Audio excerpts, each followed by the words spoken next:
Lo dispararon por un arma que nadie puede encontrar. Ese es el punto de partida. Un hombre muere tras un tiroteo federal y la prueba clave que supuestamente lo volvió una amenaza simplemente desaparece. Según documentos oficiales presentados ante un juez, Alex Pretty fue reducido y baleado porque dicen tenía un arma. Pero aquí está la contradicción. El FBI afirma haber recogido un teléfono móvil y un arma de fuego. El teléfono aparece. El arma no. Y eso no es un detalle técnico. Si esa pistola existe, define si el disparo fue justificado. Si no aparece, redefine todo. El tiroteo ocurrió alrededor de las 9:03 de la mañana. La escena no fue asegurada durante 38 minutos. 3 agencias federales entraron y salieron. 3 declaraciones juradas. Ninguna explica claramente quién tiene el arma.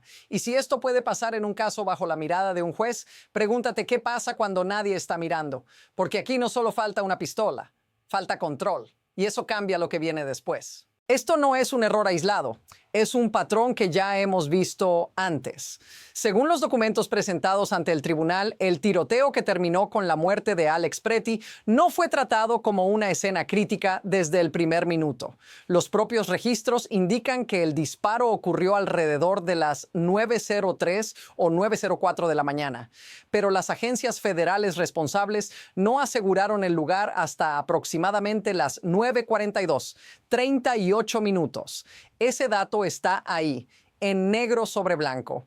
Durante ese tiempo, la escena quedó expuesta, sin control claro, mientras distintas oficinas federales aparecían después. Y aquí es donde el caso deja de ser solo ¿qué pasó ese día?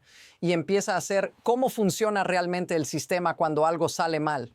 Porque en lugar de una cadena clara de mando, lo que emerge es fragmentación. Homeland Security dice ser la entidad líder. El FBI recolecta pruebas, Border Patrol aparece sin investigar y nadie asume responsabilidad total. Ahora hazte esta pregunta: si este es el nivel de coordinación en un caso con supervisión judicial inmediata, ¿qué se normaliza cuando no hay cámaras, ni juez, ni presión externa? Porque aquí no se trata solo de un tiroteo, se trata de cómo se maneja el poder cuando algo amenaza con exponerlo. Y lo que viene en los documentos lo deja aún más claro. Aquí viene el primer golpe duro, y no es una opinión, es texto oficial. En la primera declaración jurada, firmada por Mark Zito, el propio gobierno establece algo clave.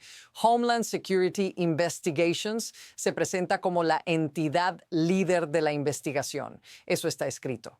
Pero unas líneas después, el mismo documento admite que fue el FBI quien llegó primero para recoger evidencia, incluyendo un teléfono móvil y un arma de fuego perteneciente al fallecido. Esa frase importa. Está ahí. No es ambigua. 2 objetos. Uno aparece, el otro no.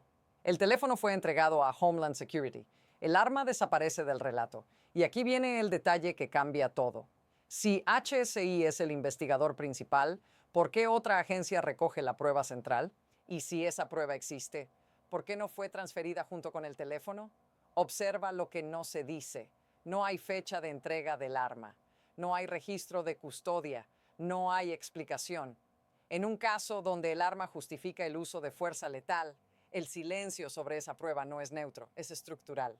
Y abre una pregunta mucho más grande sobre lo que realmente se controla aquí. Aquí es donde la historia deja de ser confusa y empieza a volverse peligrosa. Porque lo que describen los documentos no es solo desorden, es una escalada. La escena del tiroteo no fue asegurada de inmediato. Según las propias declaraciones, pasaron aproximadamente 38 minutos antes de que las agencias federales tomaran control. 38 minutos en una escena donde se habían disparado 10 veces. Eso no es normal. En investigaciones críticas, los primeros minutos definen todo. Casquillos, posiciones, trayectorias, testigos. Aquí, ese tiempo simplemente se perdió.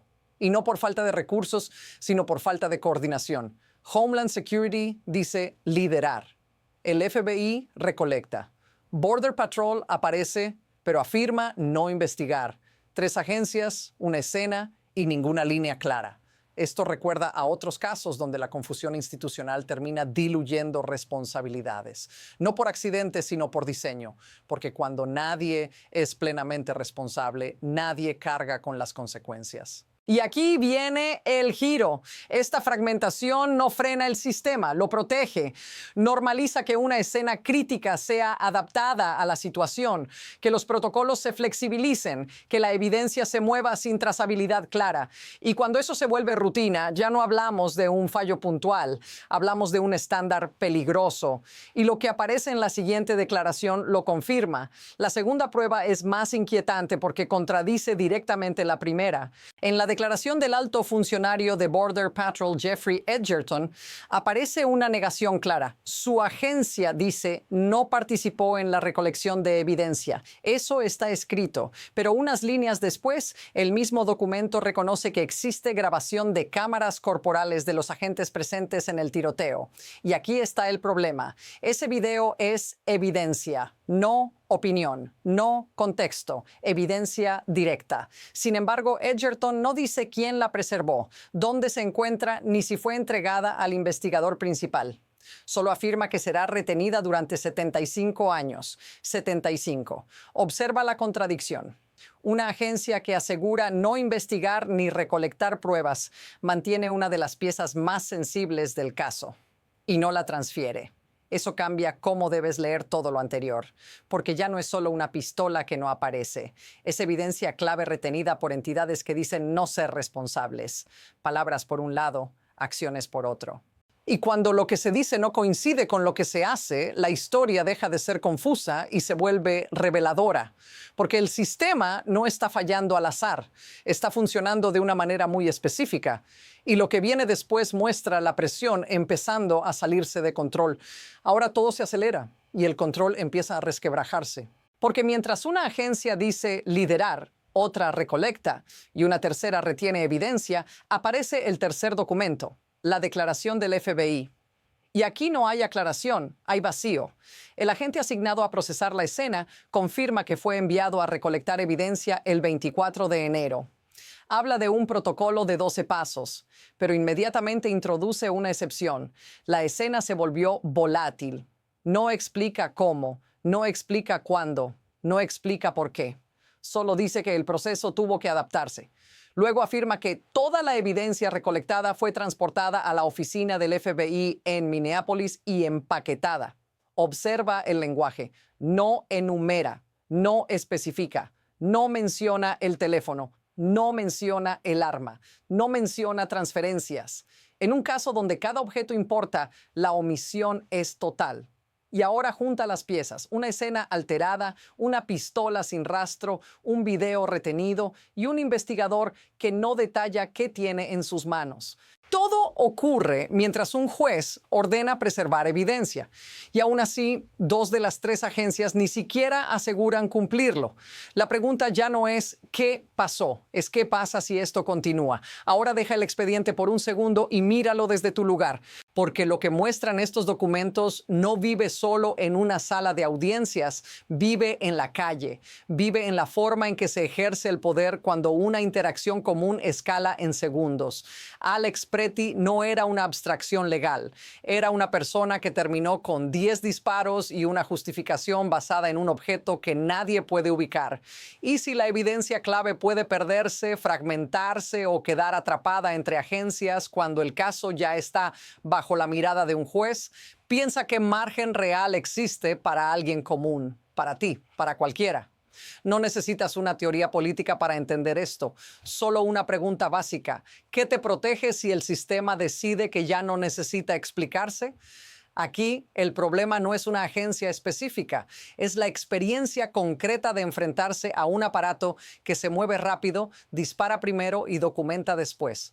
Y cuando la evidencia se vuelve borrosa, la versión oficial es lo único que queda. Si esta sensación te resulta familiar, dilo en los comentarios, porque esa reacción no es ideológica, es humana. Y lo que permite que esto ocurra no es caos, es estructura. Y ahí es donde entramos ahora. Aquí está la parte que rara vez aparece en las noticias porque es incómoda incluso para explicarla. Lo que permiten estos documentos no es un accidente aislado, es un mecanismo, un sistema donde la fragmentación crea protección. Cuando varias agencias participan, pero ninguna concentra toda la responsabilidad, el riesgo se diluye.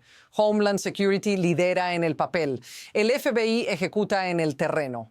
Border Patrol conserva material clave sin llamarlo evidencia. Cada una opera dentro de su propio incentivo, cubrir su función, limitar exposición, seguir avanzando. Y en ese diseño, la claridad no es prioritaria, la opacidad es funcional. Porque cuando la cadena de custodia se rompe, no hay una sola versión que pueda ser refutada con precisión. Solo capas, procedimientos adaptados, escenas volátiles, declaraciones que dicen lo justo y omiten lo esencial.